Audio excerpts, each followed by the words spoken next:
Coming up, first at 10 on Channel 46 News at 10. Testimony about a bloody dog and a mysterious envelope, the focus of attention in the murder case against O.J. Simpson. A police standoff with a gunman holding a hostage comes to an end in Gordon County. History is made in the Middle East as PLO leader Yasser Arafat returns to the Gaza Strip for the first time in 27 years. And there will soon be a new face behind the mask of Batman. Good evening, I'm John McKnight. And I'm Cheryl Case. Those stories right now on Atlanta's News at 10.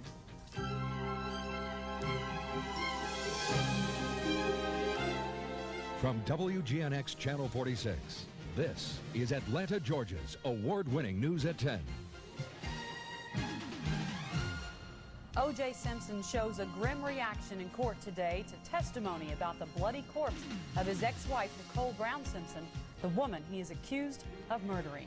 It has been a day of dramatic testimony, with an added touch of mystery concerning evidence turned over to the judge in Simpson's preliminary hearing. News at 10's Lee Green joins us from our satellite center with more. Lee?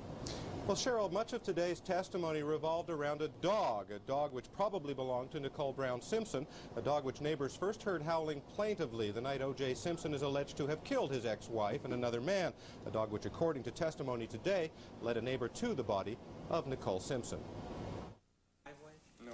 One witness described first hearing the dog's forlorn barking at around 10:20 p.m. on the night of the murders. Testimony the prosecution apparently hopes will help establish the time of the murder. The dog in question is a white Akita, a large dog like this one, which witnesses say wandered the neighborhood with blood-spattered paws on the night Nicole Simpson and Ronald Goldman were murdered. Nicole Simpson owned such a dog. A neighbor who actually took the dog in, then took it for a walk around midnight, credits the dog with leading him to the body of Nicole Simpson. It was a woman laying down horizontally all the way to the path. Face turned to me and on the right side. There was a lot of blood. While that witness described the murder scene, O.J. Simpson reacted emotionally. There would also be testimony today about murder victim Ronald Goldman returning Ms. Simpson's glasses to her from the restaurant where he worked. Photos of the bloody envelope containing those glasses at the murder scene were introduced. The big surprise of the day was the introduction of this envelope containing evidence relating to this case, according to Judge Kathleen Kennedy Powell. But what's in it, she says she doesn't know. She says Simpson's defense team had the item or items sealed by a retired judge, and that is, for now, the way they remain. Today's proceedings ended early because the prosecution had not had enough time to review taped interviews with witnesses done by the defense. Prosecutor Marcia Clark said she needed time to hear those tapes before questioning those witnesses on the stand. In another development today, it was revealed that workers at O'Hare Airport found parts of a knife in an American Airlines waste tank. That's a tank used to collect refuse from American Airlines planes. You'll recall that O.J. Simpson took an American Airlines jet to Chicago on the night of the murders. However, the knife found in Chicago does not apparently match the description of a knife witnesses say Simpson bought prior to the murders. Things may or may not get clearer on Tuesday when this preliminary hearing continues, a hearing which will decide whether or not O.J. Simpson stands trial for murder. Cheryl and John? Okay, thank you. Lee Green, live tonight in our Satellite News Center. A battered woman is free tonight, her common-law husband in jail following an all-night hostage standoff in a Gordon County motel room. News at 10's Denise Agent reports police say Michelle Wilder was trying to break it off with Ronnie Curtis. Ronnie Curtis and Michelle Wilder's stormy relationship has come to this. Curtis in handcuffs after an 18-hour standoff with Gordon County Sheriff's deputies and GBI agents. Curtis kidnapped Wilder yesterday from a babysitter's home. She broke up with him 2 weeks ago after nearly 2 years of battering. She's been battered before. Yes, she has, but she's always elected to go back with him for some reason or another. Throughout the night, Gordon County negotiated with Curtis by phone. The breaking point came when Curtis's father arrived on the scene. Minutes later, Wilder was released. Michelle Wilder walked out of room 246 some 18 hours after she was taken captive. One of her first concerns upon release was not her safety, but that of Ronnie Curtis. She's in fair condition. She's broke down and cried, and she's glad that he's safe. Curtis now faces a laundry list of charges, including kidnapping and aggravated assault. Any charges associated with domestic violence may be determined early next week. Police say Wilder has been beaten by Curtis in the past, but has never filed formal charges against him. a battered lady has to ask for help up front, then a lot of times they just simply elect not to come forward. Hopefully in time, battered women will step forward and realize that they do not need to go back. They need to seek help, and we're glad to help them. Denise Agent, Channel 46, News at 10. Curtis will appear before a Gordon County judge on Tuesday. Cobb County police have all but ruled out robbery as the motive in the murder of a 16-year-old Cobb County girl. Amanda Puckett was shot in the head Wednesday while she worked at her mother's jewelry store. Tonight, News at 10's Tiffany Diaz reports the murder investigation is now focusing on possible Asian gang involvement. Police are circulating this composite drawing of an Asian man who allegedly killed Amanda Puckett. The beautiful Sprayberry High School junior died yesterday morning, shot in the back of the head with a medium caliber handgun. Amanda was minding her mother's jewelry store Wednesday afternoon when someone came in, forced her into the back office, and killed her. Investigators say robbery was not the motive. Nothing was taken from the store. As the collection of flowers at the store entrance grows, Amanda's family remains in seclusion and under police guard. They spoke with us briefly today behind closed doors. Her mother, who's been shown on television several times talking with police, asked us not to show her face tonight, another indication of how frightened she is that this ordeal is not over. Police say Amanda's mother may be the link to the killer. Ann Puckett works part-time as a Vietnamese interpreter for the county and federal court systems. Detectives have requested copies of all the court cases Amanda's mother handled. The murderer, they say, could be someone she met there, perhaps someone with Asian gang ties. She might have interpreted for one that was that went through the courts. He might not have felt that he got the service that maybe she portrayed him, that his own kind that he put trust in sold him out, and there he is facing a big sentence. So he contacts some member of his society, and then something like this happens. So these type gangs are rather brutal type people. They don't necessarily go after the one that they want. Moss says investigators are also focusing on upcoming trials that Ann Puckett is scheduled to interpret. That Asian gang angle is not the only one police are pursuing. They say it is possible, while less likely, that Amanda Puckett was murdered by someone her family owed money or by a bitter acquaintance, even an angry jewelry store customer. Police say they just can't rule anything out. In Cobb County, Tiffany Diaz, Channel 46, News at 10. Funeral services for Amanda Puckett will be held Sunday afternoon at 2:30 in the East Side Baptist Church on Lower Roswell Road in Marietta. A Marietta man is free on bond after an overnight raid by federal agents netted illegal weapons. Today, agents from the Bureau of Alcohol, Tobacco, and Firearms displayed what they confiscated: pipe bombs, booby trap parts, handguns, ammunition, how-to books, and unregistered machine guns. They found the weapons partially concealed in a shed at the home of 36-year-old Donald Wright. Investigators were tipped off that Wright had unregistered machine guns. It appears to be a military machine gun, as well as an AR-15, which is perfectly legal when it's bought from the store in a semi-automatic mode, but this particular individual has converted this weapon into a machine gun without properly registering it with ATF. Agents are trying to determine if the machine guns were stolen from military bases. If convicted, Wright could face a maximum sentence of 50 years in prison. 5 children found home alone last week in southwest Atlanta are now back in their mother's care tonight. Barbara Kelly walked out of the Fulton County Juvenile Court this afternoon with what she came for, her children. Well, I just have my kids back. That's all I had to say. I got my kids back, yeah. The 24-year-old mother was accused of abandoning her 5 children and a niece when she left them home alone for over 24 hours last weekend. Despite this, the judge awarded Kelly full custody of her children. The children were found in their Jonesboro Road apartment after a neighbor telephoned police. Atlanta has a reputation as a violent city, but tonight people in one of the nation's safest cities know violence can happen anywhere. In the resort city of Virginia Beach, Virginia tonight, police are looking for the gunman who shot 4 people to death in a bar just before closing time. The 4-year-old son of one of the victims, the owner of the bar, was asleep in a back room. The youngster wasn't hurt. Police believe robbery may have been the motive. The man who once promised religious followers a stay at Heritage USA will now spend the next 5 months in a Salvation Army halfway house. Today, Jim Bakker was released from a Georgia prison after serving 4.5 years for bilking PTL followers out of millions of dollars. The former TV evangelist arrived at the halfway house in North Carolina this morning, accompanied by his teenage son. Bakker will work at an undisclosed business during the day, return to the halfway house at night. Several people at the prison say jail has reinvigorated Bakker to begin preaching again. He's scheduled to go free December 1st. Inmates still serving time in Georgia prisons won't have to kick their smoking habit at least for another year. The Department of Corrections has decided not to implement a partial ban on smoking this month as planned. Instead, the state will use the extra year to train and treat employees and inmates who smoke. The department still plans for all prisons to be tobacco-free a year from now. Investigators say a house fire this afternoon may be linked to celebrating the 4th of July. I was laying on the bed looking at the O.J. Simpson trial, and I smelled something burning, you know, so I turned around and seen some smoke, you know, coming out the other room. Arnold propped up a window to help his girlfriend escape and called 911. Flames scarred the structure, leaving it smoking and uninhabitable. The couple says they don't know how it started, but investigators say they found some clues. The cause for the fire right now is still under investigation. However, as you can look around the yard, we do see fireworks paraphernalia.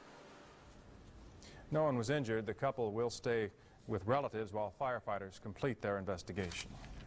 Among the stories ahead on your Force News at 10, a strange substance makes a garbage pickup dangerous for a truck driver in Atlanta. A new list by the state can tell you whether there's a hazardous waste site near you. And in our second half hour, an assassination scare mars Yasser Arafat's triumphant return to Gaza.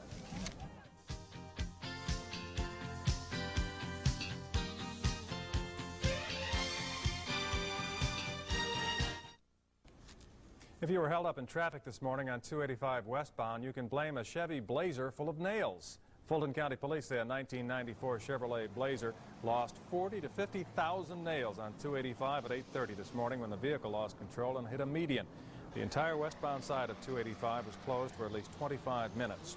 Both the driver and the rear passenger were thrown from the vehicle and are in serious condition at North Fulton Hospital.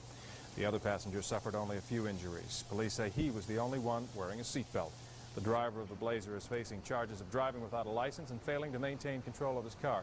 Police say despite all those nails, they got no reports of any blown tires. A chemical leaking from a garbage truck overcame its driver in Buckhead this morning. Investigators weren't sure of what the chemical was dripping from the rear of the truck. And it had a foul odor as well as a little bit of a smoke. It turned out to be muriatic acid, commonly used for cleaning swimming pools. Firefighters donned protective suits to neutralize the smelly substance and used a ladder pipe to douse and drain the truck. Hazard team members say the water safely broke down the acid. Medics treated the driver at the scene. Firefighters say there was no danger to the community or environment. The waste management company is combing the driver's route to find out where he picked up the acid. State environmental officials say they have good news for the people of Georgia. An inventory of 279 sites containing substances that could endanger human health. While that may not sound like good news, state officials say the hazardous sites inventory is the first step in eliminating the health threat. The inventory came about in part because of the environmental disaster at Harriet Foster's farm on Basket Creek Road in Douglas County 2 years ago. Mrs. Foster was unaware when she bought the property that thousands of barrels of hazardous waste had been illegally dumped there years before, although state and local officials knew about it. The hazardous waste was removed, but the farm was made worthless. EPD wants our citizens to know where contaminated sites are, so they will know if there's anything risky in their community, and so that they will not unknowingly purchase or lease or acquire a bad site. The inventory identifies 8 sites that have already caused human exposure as high priority for cleanup. None of those is in Metro Atlanta, although there are more than 50 local sites with the potential for problems. Under state law, persons or companies responsible for the pollution will be required to conduct the cleanup. If they can't be found, Georgia EPD will use money from the state's new Superfund to pay for cleanup. U.S. Surgeon General Joycelyn Elders says Americans are overlooking our #1 weapon against AIDS. Dr. Elders told members of the National Black Women's Health Project meeting here in Atlanta the AIDS virus is increasing most rapidly among young black women and their children. She says 59% of the babies being born with HIV are born to black mothers. And unless we educate children about the disease, those numbers will only get worse. We don't have a magic drug. We've got to use the only weapon we've got, and that's education. And if we don't go out and fight for our children to have health education in our schools, then we've sold our children. Elders was one of several guest speakers at the Health Project's 10th anniversary conference. Tomorrow, more than 1,500 black women are expected to participate in a 2-mile trek called Walk for Wellness. The Women's Health Project was created 10 years ago to help black women address their own health and social needs. Ahead on Channel 46 News at 10. A very serious warning about welfare reform. This is John Aubuchon in Washington, where we'll hear from a welfare mother and a former cabinet secretary. And later, why taking the eagle off the endangered list may do more harm than good in the South.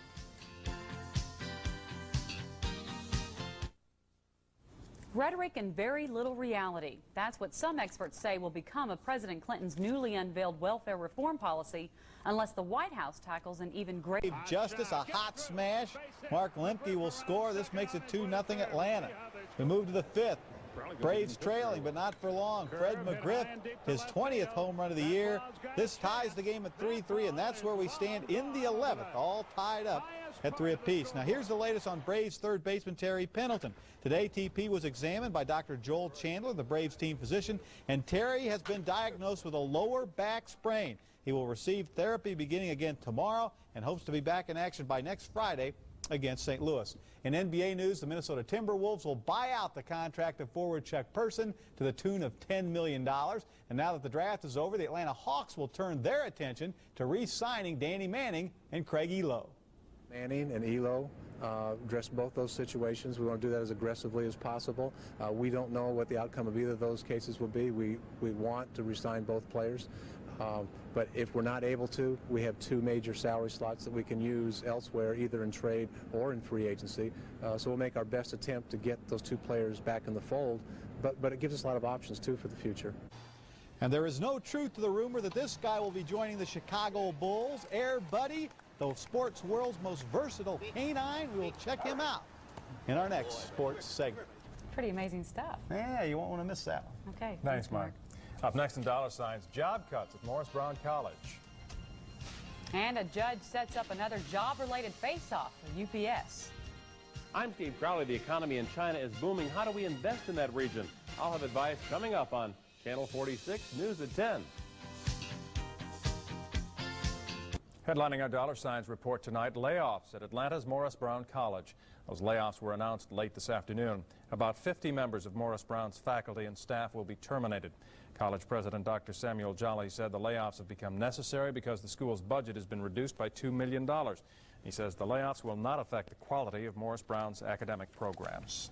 A federal judge has ordered United Parcel Service and the Teamsters Union to work out their differences. Atlanta-based UPS sought damages after a February workers' strike. Today, a judge dismissed the lawsuit against the union and dismissed the Teamsters' countersuit for lost wages for workers. The judge ordered the 2 sides to the bargaining table or to settle through arbitration. Money managers call it growing your personal savings, namely trying to double retirement and other money as quickly as possible without taking too many risks. News at 10's Money Pro Steve Crowley reports most money managers are advising small investors to go global for part of their money. Investing globally, picking the best stocks anywhere are what global mutual fund managers do for us. And right now, many are looking to the Far East regions, China and surrounding countries. Barbara Longa manages the new China Region Fund, or Mackenzie Ivy. When you consider economic growth rates in the more mature parts of the world, like the U.S. and Europe, where we're seeing real GDP growth of around 2 to 3%, and you compare that to the 8 to 12% that's coming out of the China region, I think that makes the China region very exciting. I agree. Some of these global Far East and Pacific Basin funds have dropped in price lately. Fear not. These emerging markets should grow tremendously over the next 10 to 20 years, so take a long look ahead for part of your mutual fund investing and consider these funds for super growth. The Newport Tiger Fund has the top rating 5 stars by the Morningstar Service. It has a 3-year annual average total return of 23.3%. It does carry a 5% front-end load or commission. The T. Rowe Price New Asia Fund has a high 4-star rating, 3-year average total return of 16.75%. It's no load. The Merrill Lynch Pacific Fund is a 4-star fund with a long track record of excellence, 15-year average annual return of 18.55%. It has a 6.5% load, and it's been up this year, too. There are at least a dozen other mutual funds that focus on companies in the Far East and China region. Many so new they're not rated yet. So if you'd like my Pacific and Asian fund list, I'll send it to you. Please send me your self-addressed stamped envelope right here at Channel 46 and mention mailbag number 173. Steve Crowley, Channel 46 News at 10. The address to use is Steve's Money Mailbag in care of WGNX-TV, 1810 Briarcliff Road Northeast, Atlanta 30329. On Wall Street, stocks rose modestly today as bonds and the dollar firmed, but trading was very light as investors headed into the holiday weekend. The Dow Jones average was up more than 21 points. The broader NASDAQ market slipped by just over a point.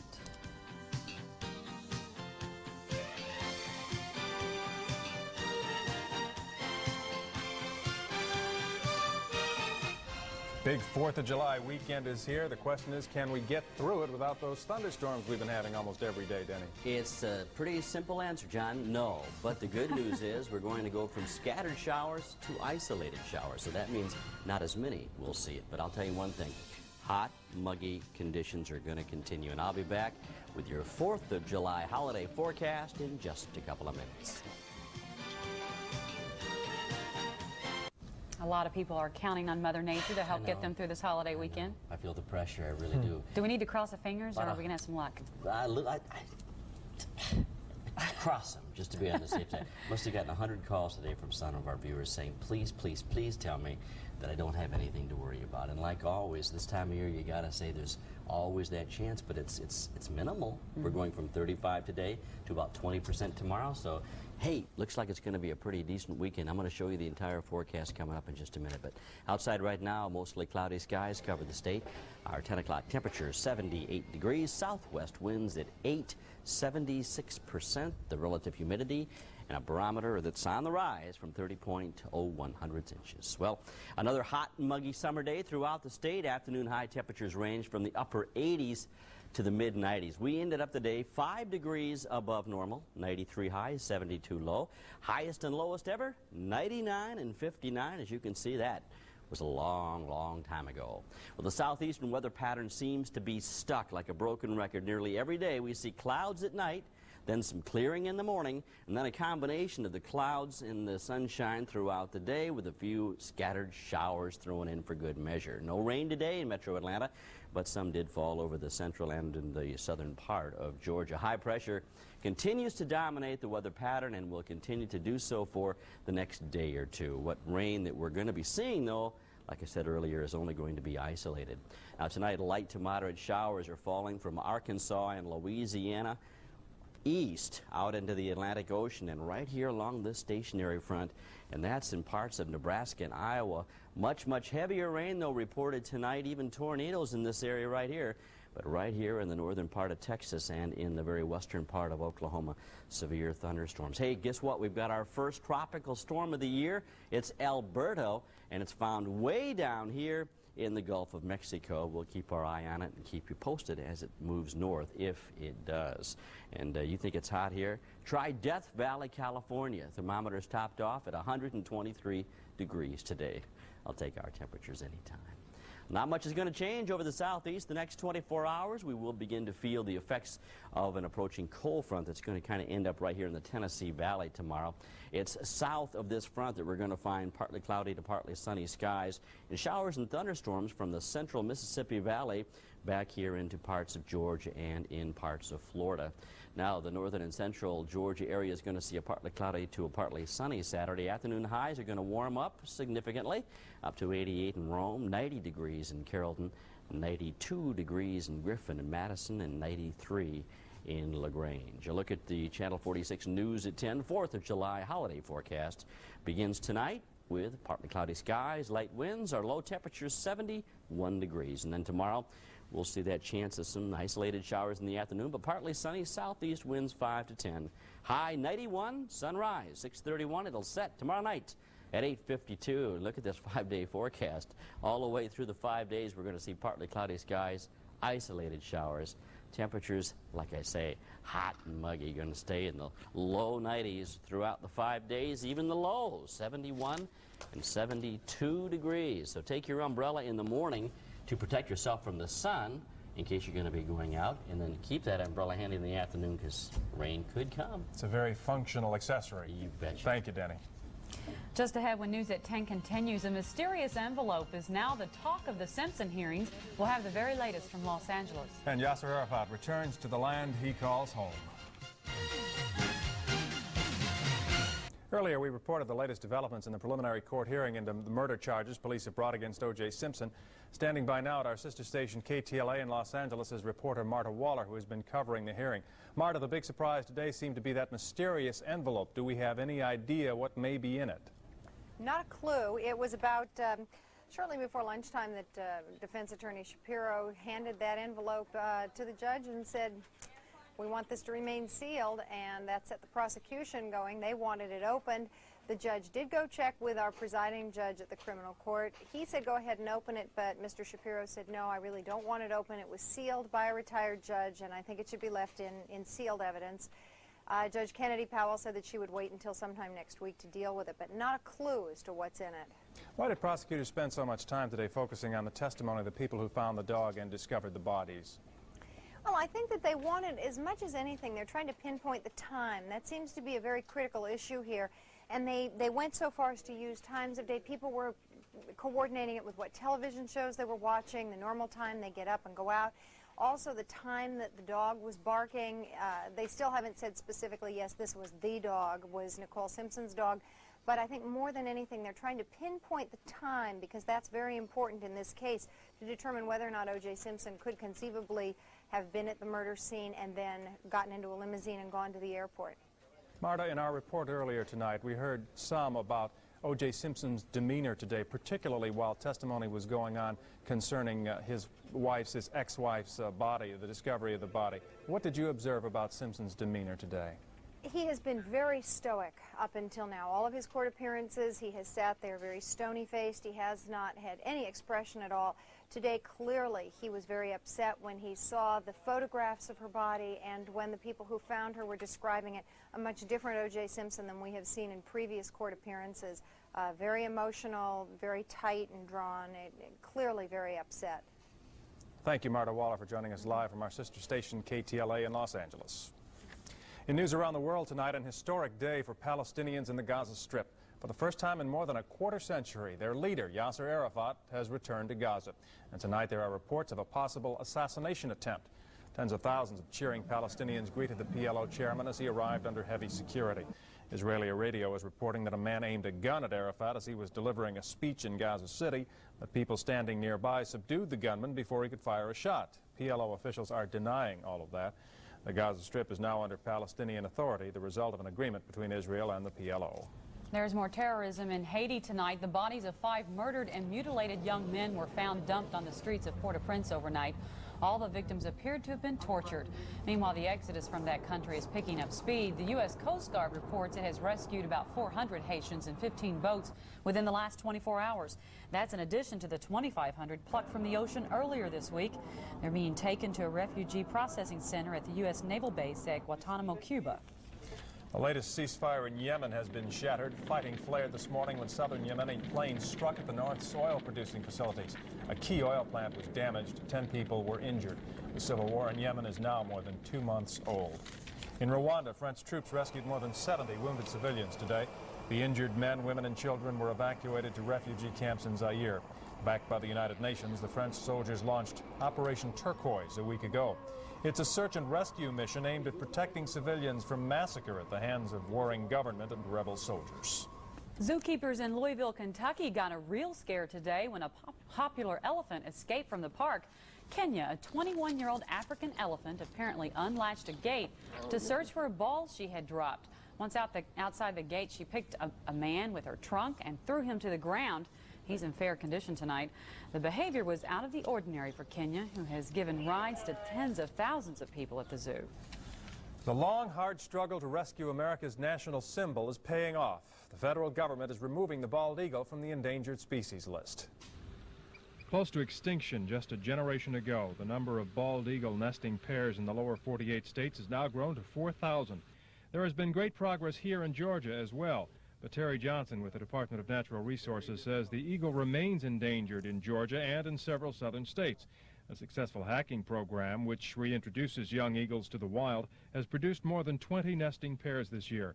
But Terry Johnson is worried that removing the eagle from the endangered species list could hurt Georgia's efforts to restore the eagle population here. People will think that there's no longer a problem with what has been really the paramount endangered species, the species that has really carried the freight for endangered species programs across the country.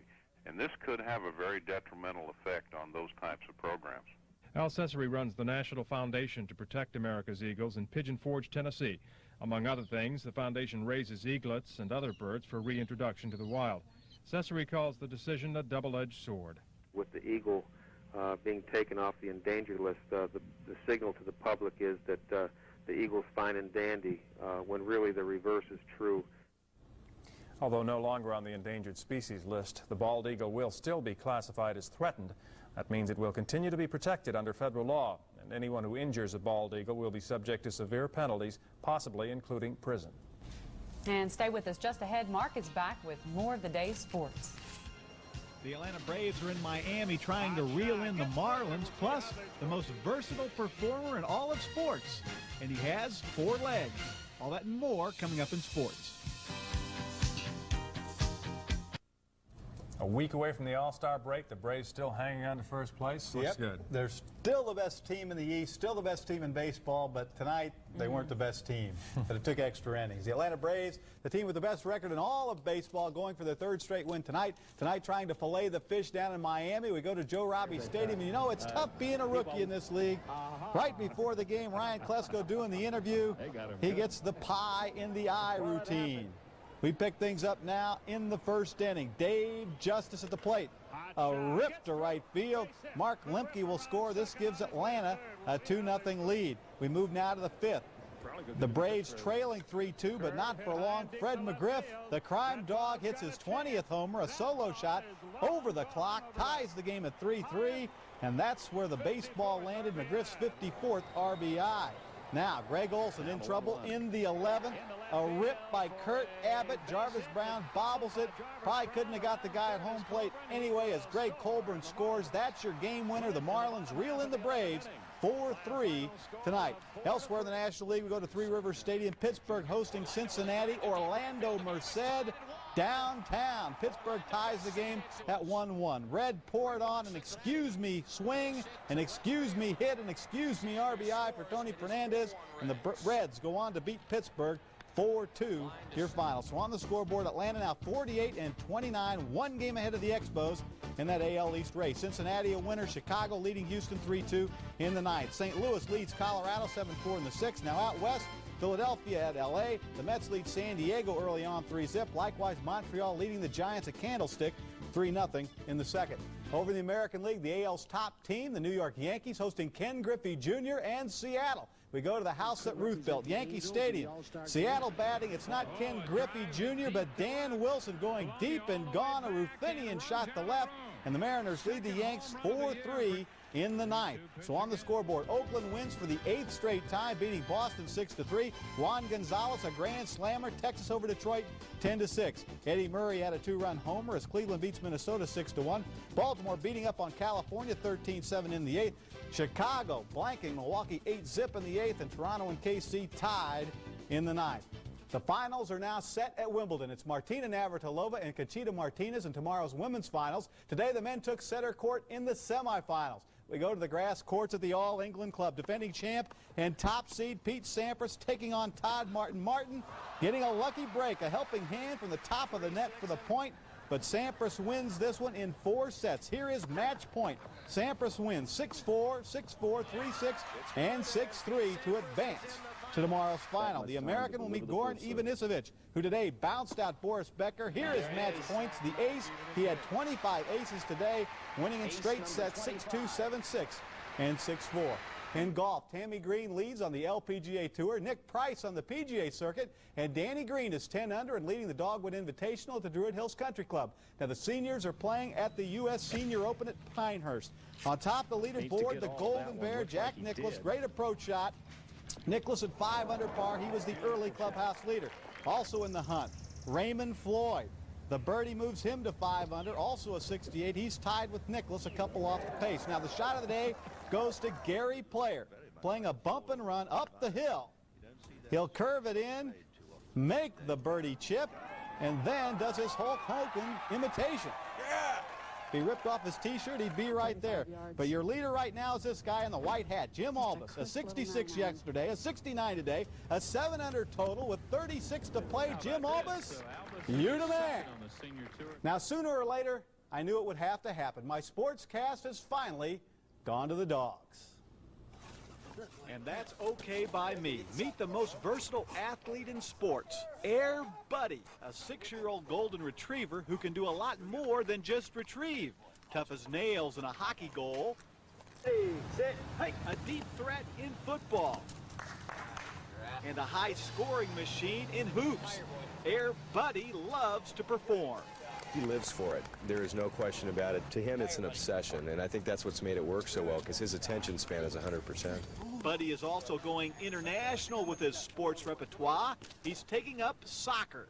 Well, soccer is actually his newest. We went from baseball was original, then we went to basketball, then hockey, and then football. Now soccer is, I guess, just in time for World Cup is one of his newest sporting accomplishments. But the only thing he doesn't do is talk, isn't it? That's about it. I guess that's next. Well, if we sell a screenplay in Hollywood, I guess he's going to have to learn how to say a few words. And there is an Air Buddy movie in the works, and it will be a blockbuster. You can take that to the hoops. Buddy. Good boy. Good boy. All right, he's in town to perform for the Peachtree. I don't think he's running the Peachtree Road Race, but he'll be performing afterwards. There should be a canine category in the Olympics. Yeah, might be. He'd be a gold medal winner. Thanks, Mark. Before we say goodnight, Denny is back with a look at the Saturday forecast. And an Atlanta student is among those getting honors in the nation's capital. Everybody's looking to Denny so they can make their holiday weekend plans. Denny, it's a big responsibility. But I can handle it. When you get up in the morning at 7 o'clock, 71 degrees, sunny skies, and partly cloudy by noon, up to 85. Then we'll see some more clouds in the afternoon. By about 4 or 5 o'clock, we'll see that chance of some isolated showers. 5 o'clock temperature 90 degrees, and then by 8 o'clock tomorrow night it'll be 85. Isolated showers again. Not everybody's going to get them. Should be a pretty neat weekend. Sean and Cheryl.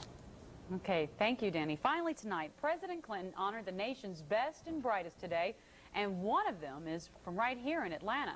Carmen Alexander thought graduating from an Atlanta high school was a big deal, and it was. But today, she and a group of students from around the country got to meet the president. In fact, Mr. Clinton had the honor of shaking their hands as this year's batch of presidential scholars. The students spent time in the Capitol hearing speakers, going to the Kennedy Center for shows, and talking with the president. The college scholarship recipients say the best thing about the experience was meeting each other. Of course, they'll be tomorrow's leaders. There's that famous picture of Bill Clinton shaking President Kennedy's hand. Maybe a future president was in that group. Who knows? Congratulations to those kids. That's it for our news tonight. I'm John McKnight. And I'm Cheryl Case. Have a good night, everyone. Good night.